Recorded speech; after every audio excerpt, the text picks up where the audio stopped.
Almarai কোম্পানির work permit visa delegate কর্তৃক interview ছাড়া পাওয়া সম্ভব কিনা এবং পরবর্তী ডেট কবে নাগাদ হতে পারে এবং যারা ইন্টারভিউ দিয়েছিলেন তাদের রেজাল্ট সবগুলো আপডেট এই ভিডিওতে পেয়ে যাবেন। প্লিজ সেটা দেখবেন, বিকজ প্রপারলি না দেখে যদি আপনি চলে আসেন তাইলে কিন্তু আলটিমেটলি আপনি এবং আমি দুজন বিপদে পড়বো। হ্যালো এভরিওয়ান, আসসালামু আলাইকুম। রাকিব খান ফ্রম টিওল, welcome to another new video.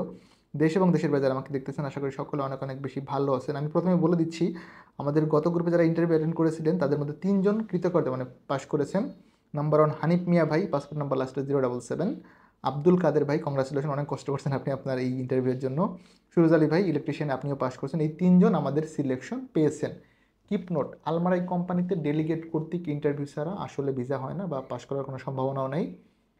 যদি আপনাকে কেউ বলে যে ডেলিগেট কর্তৃক ইন্টারভিউ ছাড়া আপনাকে ভিসা করে দিবে বা ভিসা পাবেন, তাহলে এই জিনিসটা অ্যাকচুয়ালি অ্যাপ্রোপ্রিয়েট না, এটা সম্ভব না।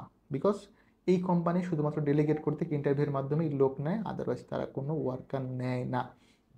এইটা জেনে আপনি প্রসেসিং করেন, আপনি বাংলাদেশের যে কোনো এজেন্সির মাধ্যমে প্রসেসিং করেন না, কোনো সমস্যা নাই। বৈধ আড়ালে দেখে প্রসেস করেন যেন আপনি বিপদে না পড়েন। আলমারায়ের পরবর্তী ডেট এখন অবধি অ্যানাউন্সমেন্ট হয় নাই, বিকজ এই কোম্পানি বছরে একবার বা দুইবার লোক নেয়। তো এই গ্রুপে অনেকগুলো লোক নিচ্ছে, অনেকগুলো এজেন্সি থেকে অ্যাপ্লাই করছেন। যারা যারা কৃতকার্য হয়েছেন আপনাদের সকলের প্রতি কংগ্রাচুলেশন এবং আন্তরিক অভিনন্দন যে আপনারা ভালো একটা কোম্পানিতে সিলেকশন পেয়েছেন। আমি দোয়া করি আপনারা খুব দ্রুত ভিসা পেয়ে যান। যারা আমাদের এখান থেকে পাস করেছেন, আমরা কাল পরশু আপনাদের পাসপোর্ট হ্যান্ডওভার পাবো, পেলে ইনফর্ম করব। সম্ভাব্য সামনের সপ্তাহে আমাদের মেডিকেল হবে। প্লিজ ট্রেনিং এবং ফিঙ্গারটা করে ফেলেন। ট্রেনিং ফিঙ্গার না করলে দিন শেষে সবারই যে প্রবলেম হবে।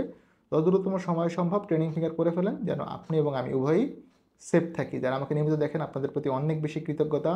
দোয়া রাখবেন আমার জন্য। ভালো থাকবেন, দেখা হবে নতুন একটি ভিডিওতে। সে অবধি আল্লাহ হাফেজ, আসসালামু আলাইকুম।